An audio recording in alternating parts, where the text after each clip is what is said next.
So, I want to talk briefly about something you may or may not have ever run into before. It's called Sabbatean Frankism. And it begins with the story of Sabbatai Zevi. And the year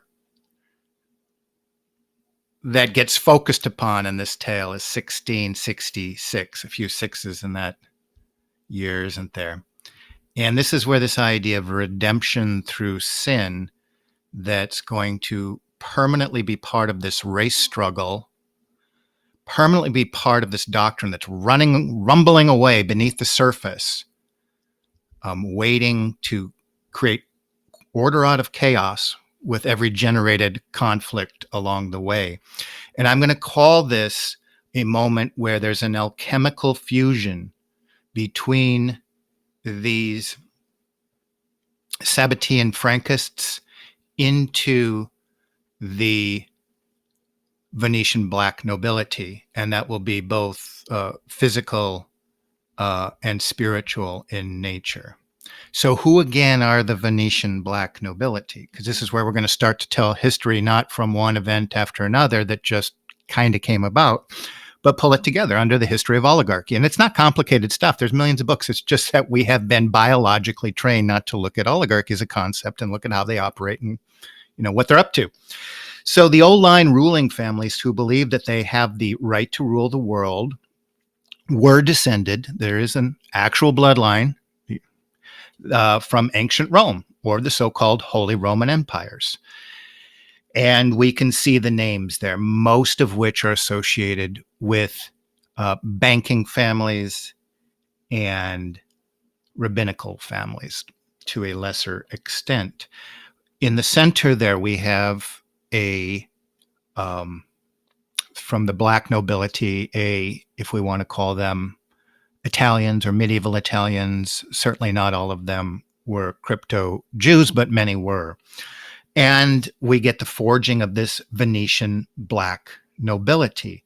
And there's some additional German aristocratic lineages mixed into this.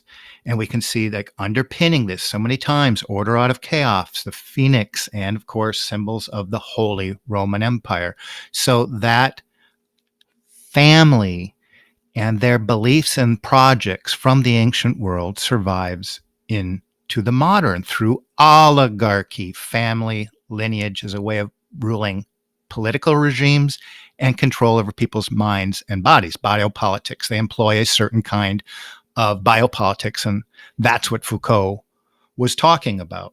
The essence of oligarchies or oligarchism is the empire. The one empire project is always driven by this core of oligarchical families that will reunite into a single line at the end of the ancient world, forge the Venetian black nobility, and will become the dominant and, in short order, only operative oligarchy on the planet. And they're about controlling the money supply, always have, then their corporations to control the nations and then the bodies, and they operate in secrecy. And we've talked about abstraction and so forth. They are, and they do see themselves as a master race separate from the rest of humanity, and they rule through degrading the masses. So they always have, but how they degrade the masses and why they do it has shift with the transition we're about to discuss. But degradation and mind manipulation and creating your sort of Truman world existence is what they do. If they can make it real in the mind or the mind of the population, it becomes reality. That's Kabbalism. They create breakdown and civil crisis. They create economic depression, war, famine, plague, all to advance the needs and goals of the master race. In international relations or at domestic levels, it's all about divide and conquer, order out of chaos, which lets one power prevail by playing its adversaries one against the other. Oligarchical policy strives to maintain a balance of power. That's what we see in international relations, but it's always somewhat of a rouge. because among such adversaries for its own benefit, but this attempt will always fail in the long run and will lead to new wars. So as far as oligarchy and biopolitics, well, this is biopolitics. Their method of rule is quintessentially biopolitical, but nobody seems to be making that quite obvious connection, since Foucault didn't bend his hand, and nobody's looked through the history of biopolitics to make sense of that, the literature on biopolitics. They use biopolitics to create institutions, to create policies that gently steer you away from asking about who they are and their eschatology, which we'll get into is literally about bringing evil into the world.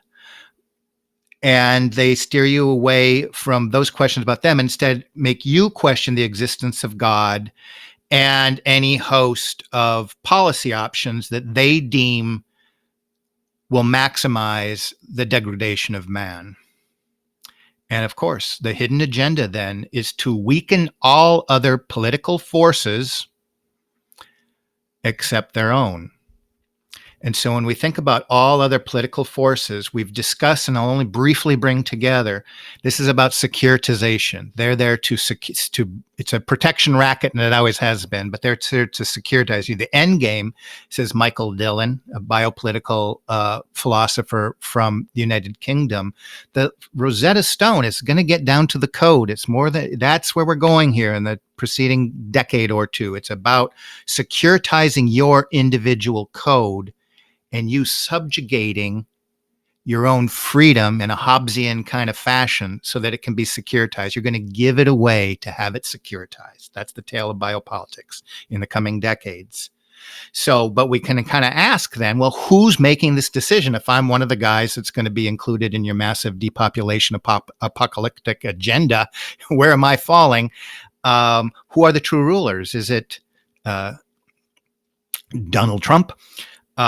That's what Foucault is getting at, the real controllers that create this system. Well, if we go back to the system, the reason we're asking the question is the real sovereign are the people that get to decide who our friends and enemies are, who get to tell us the tale of who our friends and enemies are, who really controls the information. And it's not the actors inside of the democracy. It is the oligarchs that operate those democratic operators. So, when we go all the way back to the earliest biopolitics in Sweden and Germany, it was based on a type of eugenics. It was about a master race creating a rule of the planet, single empire project. Now, at that time, it looked like it was going to have more of an Anglo-American face, but the strains in the alchemical process of the actors within the oligarch changes. It is subject to its evolution. It prides itself on a dog eat dog philosophy for whatever DNA is going to enter into their code line. And so that has shifted over the last few hundred years to some extent, and that's what we're talking about. But Agamben here is saying, the real rulers are to decide when we're going to go to war, who our enemies are. And, according to Agamben, he's going to draw from Carl Schmitt and say the real rulers are when there's a crisis, they're suddenly the people saying, hey, you know what, we got a plan. We're going to shut off the electrical grid. We're going to decide who gets water and who doesn't. Those actors come to the fore in a time of crisis, says Carl Schmitt. And Agamben's going to argue we're in a state since 9/11 of permanent crisis. They're kind of right there if you're looking bending their hand in terms of the events and how you fit into them going on. So esoteric biopolitics has hidden rulers, oligarchies that are bloodlines. And we can see this in esoteric and biblical terms that compete against one another in some grander, seemingly cosmic storyline. And they have contending eschatologies. Now, what's interesting, what I'm about to suggest here, is that one of these eschatologies is actually making the world go and human populations go in a particular direction.